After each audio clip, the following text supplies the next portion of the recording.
ஜனநாயகம் வேணும். ஜனநாயகம் என்ன தெரியுமா? நிறைய விளக்கெல்லாம் வேணாம். இது மாதிரி நடுரோட்ல உடண்டில யாராவது ஒருத்தர் நின்றுட்டு அரசாங்கத்தை விரல் நீட்டி குற்றம் சொல்லுகிற, குறை சொல்லுகிற உரிமை வேண்டும். அதான் ஜனநாயகம். ஆனா நாடாளுமன்றத்தில் எங்களால பேச முடியல. நாங்க அரசாங்கத்தை எதிர்த்து பேசினா உடனே எங்க மைக் ஆஃப் பண்ணிடுவாங்க. மீறி போராடணும்னா தூக்கி வெளியே போட்டு சஸ்பெண்ட் பண்றாங்க. வரலாறு காணாத அளவுக்கு 150 பேரை சஸ்பெண்ட் பண்ணாங்க. வெளியில இருக்கவங்க என்ன சொல்றாங்க? மக்கள் டிவி பார்த்துட்டு என்னங்க உங்களை எல்லாம் பேச அனுப்பிச்சா அங்க போய் கலவரம் பண்ணிட்டு இருக்கீங்க. நாடாளுமன்றத்தை மக்கள் அவங்க தவறு செய்த போது நாங்கள் எதிர்த்து பேசினோம். அவங்க எங்களுக்கு வெளியே போட்டு எங்களோட பேர்ல அப்படி ஒரு அவதூற பரவாயில்ல. இப்போ உங்கள்கிட்ட நியாயம் சொல்லத்தான் நான் வந்திருக்கிறேன். இந்த நியாயங்களை தயவு செஞ்சு கேளுங்க. நாளைக்கு வேற யாராவது ஓட்டு கேட்டு வருவாங்க, அவங்க சொல்றதையும் கேளுங்க. நான் ஏழைக்கு வாக்களிங்கன்னு வேண்டுகோள் வைக்கலாமே தவிர இதற்குத்தான் வாக்களிக்க வேண்டும் என்று வற்புறுத்துகிற அதிகாரம் எனக்கும் இல்லை, உரிமையும் இல்லை, யாருக்குமே கிடையாது. மற்றவங்களும் பேசுவாங்க, நானும் பேசியிருக்கேன். யார் சொல்றது சரின்னு யோசிங்க. யார் நமக்கு நல்லது செய்வான்னு பாருங்க. யார் நமக்கு கிடல் மனமே புதாடு இல்ல. உங்களுக்கு 28 வருஷமா உங்களுக்கு தெரியும். இப்பவும் நான் வந்து பேசியிருக்கேன். தப்பு தவறா பேசினா, மரியாதை குறைவா பேசினா இல்ல, ஏறுமா நான் கைங்க வளர்ந்தா. மக்கள்கிட்ட ஆதரவு தேட வந்திருக்கிறோம். மக்கள்கிட்ட நியாயங்களை சொல்லி, விளக்கங்களை சொல்லி, இந்த தேர்தலில் தயவு செஞ்சு ஜனநாயகத்தை காப்பாத்துங்க, இந்த நாட்டினுடைய தனித்தன்மையை காப்பாத்துங்க, நம்ம எல்லாரும் நல்லா நிம்மதியா இருக்கணும், அது உங்க கீழே தான் இருக்கு அப்படின்னு மன்றாடுவதற்காக நான் வந்திருக்கிறேன். எனவே தயவு செய்து நீங்க எல்லாம் அமைதி புரட்சின்னு சொல்லுவாங்க. அது என்ன அமைதி புரட்சினா? ஆயுதம் இல்லாத புரட்சி.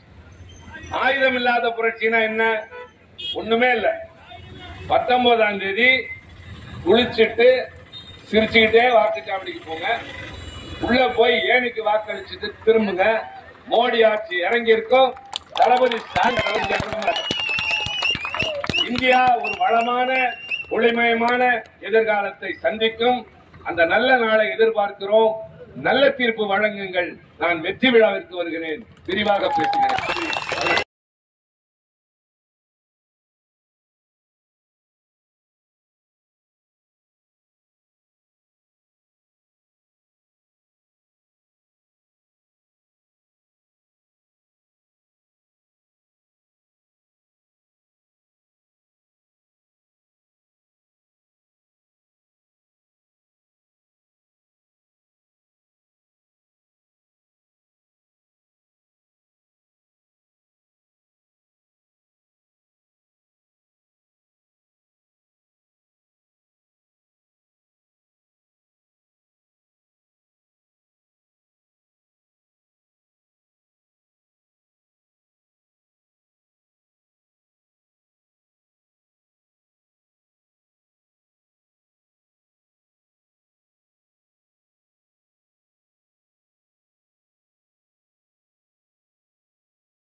இந்த தேர்தலை முன்னிட்டு உங்களை எல்லாம் சந்திப்பதில் நான் பெருமகிழ்ச்சி அடைகின்றேன். ஒரு மிக முக்கியமான காலகட்டம். இந்திய நாடு விடுதலை அடைந்து இதுவரை 17 பொது தேர்தல்கள் நடந்து முடிந்திருக்கின்றன. ஆனால் இந்த 18வது பொது தேர்தல் முற்றிலும் மாறுபட்ட ஒரு சூழ்நிலையில் இந்த தேர்தலை சந்திக்கின்றது. எந்த அடிப்படையில் என்றால், இந்த தேர்தலுக்கு பின்னால் மக்களுடைய தீர்ப்பை பொறுத்துதான் இந்த நாடு தொடர்ந்து ஒரு ஜனநாயக நாடாக இருக்குமா அல்லது எதேச்சாதிகார நாடாக மாறுமா? மக்கள் பிரதிநிதிகள் அடங்கிய நாடாளுமன்ற ஜனநாயகம் இருக்குமா அல்லது ஒற்றை தலைவர் ஆட்சியாக மாறுமா? இந்துக்களும் இஸ்லாமியர்களும் கிறிஸ்தவர்களும் அண்ணனாய் தம்பியாய் வாழ்கின்ற மதசார்பற்ற நாடாக இருக்குமா அல்லது ஒரு மதம்தான் என்ற நிலை வருமா? தமிழும் மலையாளமும் கன்னடமும் தெலுங்கும் பஞ்சாபியும் வங்காளியும் குஜராத்தியும் பேசி வருகின்ற நாட்டில் இந்தி மொழி மட்டுமே தான் இனி இருக்குமா என்ற கேள்விகள் மக்களுக்கு முன்னால் வைக்கப்படுகின்றது. இந்த கேள்விகள் ஒன்றும் கற்பனையிலே எழுந்தவை அல்ல. கடந்த 10 ஆண்டுகளாக டெல்லியிலே நடைபெற்ற நரேந்திர மோடி அவர்கள் தலைமையிலான பாரதிய ஜனதா ஆட்சி இயற்றிய சட்டங்கள், நடைமுறைப்படுத்திய திட்டங்கள், நடந்து கொண்ட முறைகள் அத்தனையும் இந்த கேள்விகளை எழுப்பியிருக்கின்றன. பாதகமான சட்டங்களை அவர்கள் நிறைவேற்ற முனைந்த நேரத்தில் எல்லாம் அதை எதிர்த்து இந்த மன்றத்தில் போராடிய திருச்சி சிவாதான் இன்றைக்கு உங்கள் முன்னால் நான் வந்திருக்கின்றேன். சில தகவல்களை நான் உங்களோடு பகிர்ந்து கொண்டாக வேண்டும். தெரிந்தவைகள் மற்ற சொற்பொழிவாளர்கள் தம்பி போடி காமராஜை போல, அறந்தை செல்வத்தை போல பேசுவார்கள். ஆனால் பத்திரிகைகள் இதுவரை வெளிச்சத்திற்கு கொண்டு வந்திராத, தொலைக்காட்சிகள் அதிக முக்கியத்துவம் தந்திராத செய்திகளை சொல்லி உங்கள் ஆதரவை தேட வேண்டும் என்ற பொறுப்புணர்ச்சியோடு நான் இருக்கின்றேன். மோடி அவர்கள் ஆட்சி பொறுப்பேற்று இந்த 10 ஆண்டுகளில் 108 தடவை பெட்ரோல், டீசல், கேஸ் விலையை உயர்த்தியிருக்கிறார். அவர் ஆட்சி பொறுப்பேற்ற பொழுது 1 லிட்டர் பெட்ரோல் 60 ரூபாய், ஒரு சிலிண்டர் 500 ரூபாய். அப்போது பெட்ரோலை உற்பத்தி செய்கிற குரூடாயில் என்ற மூலப்பொருள் இறக்குமதி செய்கின்ற விலை அதிகமாக இருந்தது. ஆனால் மக்களுக்கு விலை கட்டுப்பாட்டிலே தரப்பட்டது. ஆனால் இப்போது குரூடாயிலின் விலை குறைந்திருக்கிறது. பெட்ரோல் விலை 100 ரூபாய், கேஸ் விலை 1000 ரூபாய் என்று உயர்ந்திருக்கிறது. படிப்படிப்படியாக இப்படி ஏழை எளிய நடுத்தர மக்களின் பையில இருந்து பணத்தை கொண்டு போய் அவர்கள் சேர்த்தது எவ்வளவு தெரியுமா? 7.25 லட்சம் கோடி ரூபாய். மக்களிடமிருந்து பெட்ரோல், டீசல், கேஸ் மூலமாக மட்டும் சம்பாதித்தது 7.25 லட்சம் கோடி. அரசு நிறுவனங்களை தனியாருக்கு விற்றதன் மூலம் கிடைத்த பணம் 4.5 லட்சம் கோடி. இதையெல்லாம் வைத்து என்ன செய்தார்கள் என்பதுதான் ரொம்ப முக்கியம். சாதாரணமாக இங்கே பக்கத்தில் ஒரு டீ கடை வைத்திருக்கிறவர், நான் அதை பலகார கடையாக மாற்ற விரும்புகிறேன் என்று ஒரு வங்கியில போய் 2 லட்சம் ரூபாய் கடன் கேட்பாரேனால் உங்களுக்கு கேரண்டி இருக்கா? யார் சாட்சிக்கு எடுத்து போடுவா? நீங்க தருவீங்களா, ஓடி போயிடுவீங்களான்னு நம்ம ஊர்ல இருக்கிற டீ கடைக்காரரை கேட்பாங்க. எவ்வளவுக்கு? 2 லட்சம் ரூபாய்க்கு. ஆனா சில தொழிலதிபர்களுக்கு 10,000 கோடியும் 12,000 கோடியும் கேள்வி கேட்பாடு இல்லாம தூக்கி கொடுத்தாங்க. அவங்களே என்ன பண்ணாங்கன்னா, வாங்கிட்டு திருப்பி செலுத்தாம வெளிநாட்டுக்கு ஓடி போய் தலைமறைவா கூட இல்ல, கடற்கரையில லண்டன்ல அரட்ராயிரம் தொப்பி வச்சுக்கிட்டு ஜாலியா சுத்துறாங்க. அவங்கள புடிச்சிட்டு வர துப்பு இல்ல அந்த அரசாங்கம். அந்த கடனை எல்லாம் தள்ளுபடி பண்ணி, பணக்காரருடைய கடனை தள்ளுபடி செய்த அரசாங்கம் விவசாயிகளுடைய கடனை தள்ளுபடி செய்யவில்லை. இங்க இருக்கிற மீனவர்கள், அவர்களுக்கு டீசலுக்கு ஒரு மானியம் கொடுத்தாங்க, அதை நிறுத்திட்டாங்க மோடி ஆட்சியில. எல்லாத்தையும் வஞ்சித்தாங்க. கடல்ல மட்டும் நமக்கு போய் கைதான மீனவர்களின் எண்ணிக்கை சற்றேறக்குறைய 4000 பேர் அவருடைய ஆட்சியில. படகுகள் சற்றேறக்குறைய 500 படகுகள் பிடிபட்டு எல்லாம் வீணா போச்சு. நாங்கெல்லாம் எவ்வளவோ சொல்லி பார்த்தோம், ஆனா எதையுமே கேட்கல. ஆனால் அதே நேரத்தில் தமிழ்நாட்டில் தளபதி மு.க. ஸ்டாலின் ஆட்சி நடக்குது. அவர் என்ன செய்யறாரு? பெண்களுக்கு பேருந்துல போனா கட்டணம் இல்லைன்னு சொல்லி 900 ரூபாயை குறைக்கிறார். உரிமை தொகை தராரு. மாணவர்களுக்கு கல்வி கடன் இல்ல, மாதம் 1000 ரூபாய் தராரு. ஆக நாங்க சுமையை குறைக்கிறோம், அந்த அரசாங்கம் சுமையை கூட்டிக்கிட்டே போகுது. இப்ப நான் 2 முக்கியமான செய்தி சொல்றேன். அதுதான் நான் யாருக்கும் தெரியாதுன்னு சொன்னேன். நான் ஆரம்பத்திலே ஒண்ணு சொன்னேன், இந்த நாட்டில் எல்லாரும் ஒன்னா வாழ்றோம், அண்ணன் தம்பியா வாழ்றோம், நமக்குள்ள எந்த பாகுபாடும் கிடையாது. காரணம், இந்தியா என்கின்ற நாடு உருவாக்கப்பட்ட நேரத்தில் விடுதலைக்கு பின்னால் 2 கோட்பாட்டில் உருவாக்கினாங்க. ஒன்னு மதசார்பற்ற நாடு, இன்னொன்னு கூட்டாட்சி தத்துவம். இந்த 2ம் பெரிய வார்த்தையே கிடையாது. மதசார்பற்ற நாடுனா என்ன அர்த்தம்னா, இந்த நாட்டில் மதங்கள் இருக்காது என்பதில் இருக்கும், அவரவருக்கு விருப்பமான மதத்தை பின்பற்றலாம், விருப்பமான கடவுளை வணங்கலாம், அவருடைய மார்க்கத்தை தேர்ந்தெடுக்கலாம். ஆனால் அரசாங்கத்திற்கு எந்த மதமும் இருக்காது. இப்ப பாகிஸ்தான் பாத்தீங்கன்னா அது முஸ்லிம் நாடு, அமெரிக்கா பாத்தீங்கன்னா கிறிஸ்துவ நாடு, இலங்கை பாத்தீங்கன்னா பௌத்த மத நாடு. ஆனா இந்தியாவை பொறுத்தவரை மதசார்பற்ற நாடுன்னா அப்ப எல்லாரும் ஒண்ணுன்றதுதான் அர்த்தம்.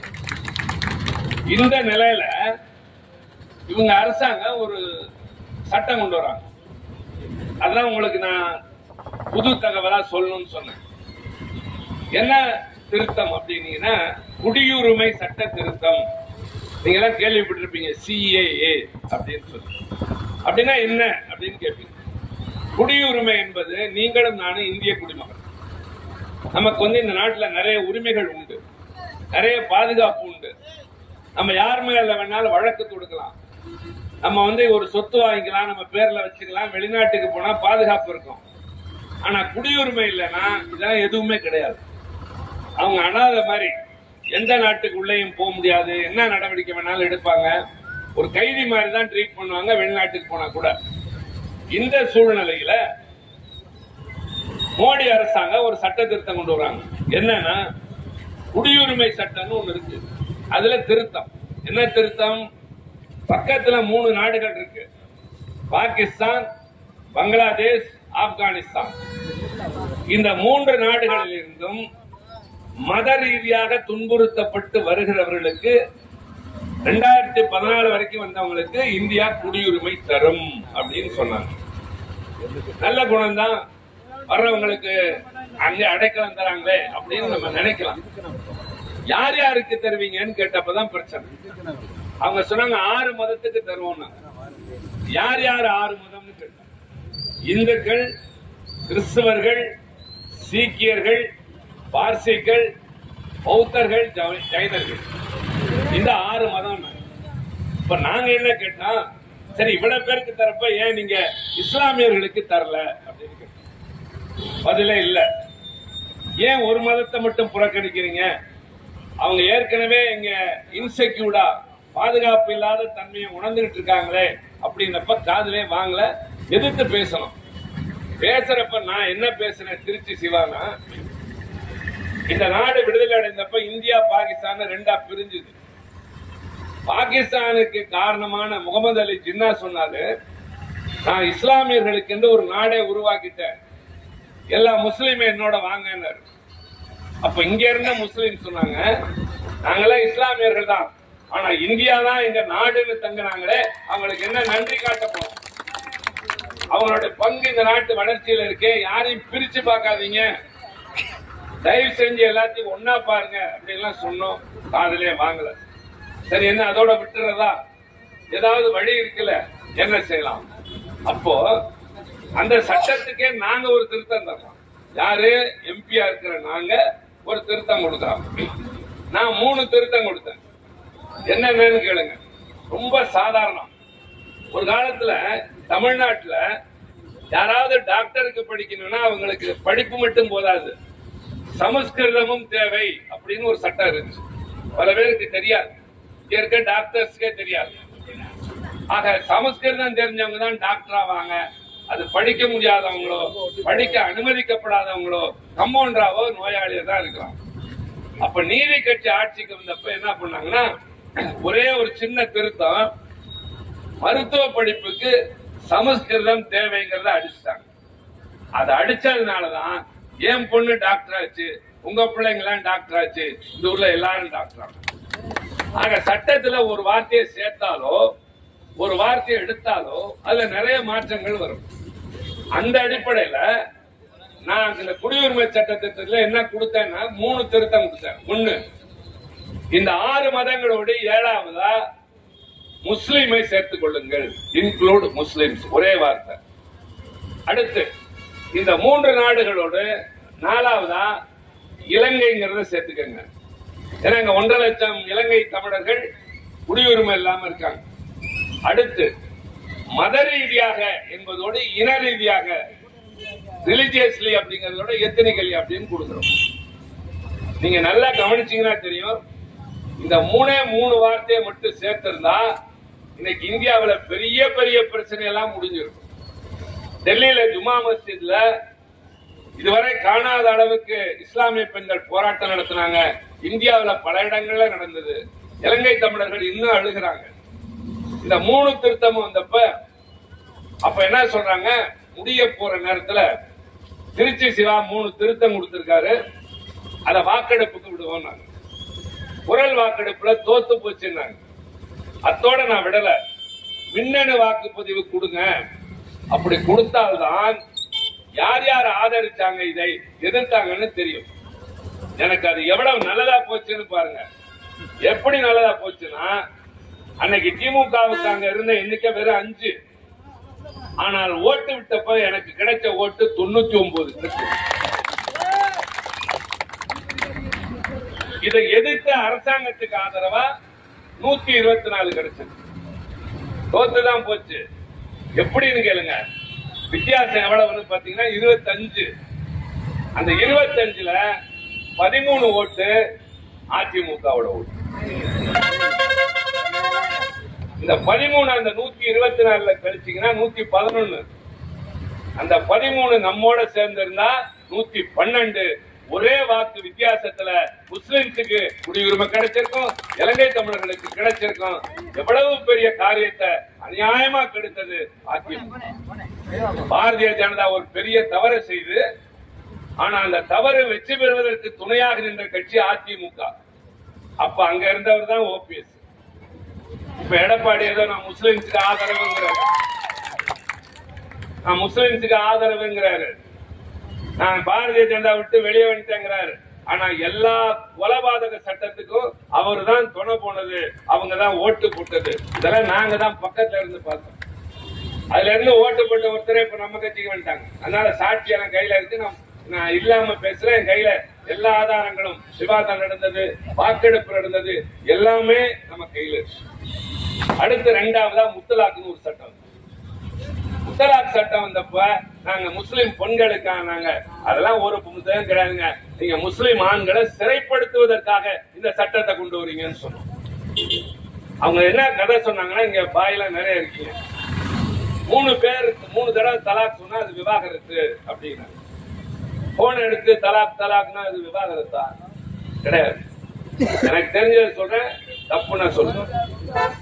ஜமாத்து முன்னாடி எல்லாரையும் வச்சுக்கிட்டு ஒரு தடவை தலாக் சொல்லு, அப்புறம் ஒரு 2 மாசம் கழிச்சு மறுபடியும் எல்லாத்தையும் வச்சு அந்த பெண்ணை கூப்பிட்டு உங்களுக்குள்ள சமரசம் ஆயிட்டீங்களான்னு கேட்டு இல்லைன்னா தான் அடுத்து. கரெக்டுங்களா பாய்? இப்படிதான் நிலவரம். நீ ஏன் இப்படி பொய் பேசுறீங்க? 2வதா நீங்க செல்லாதனதுக்கு அப்புறம் 3 வருஷம் ஜெயிலு. செல்லாதனா அவங்க சேர்ந்துதானே வாழணும். என்னங்க இது குழப்படியான சட்டம் எல்லாம் பேசணும் கேட்கலாம். நான் ஒரு தனிநபர் தீர்மானம் கொடுத்தேன். இந்தியாவில் 4.5 கோடி விதவைகள் இருக்காங்க, அவங்களுக்கு மறுவாழ்வுக்கு ஒரு சட்டம் வேணும்.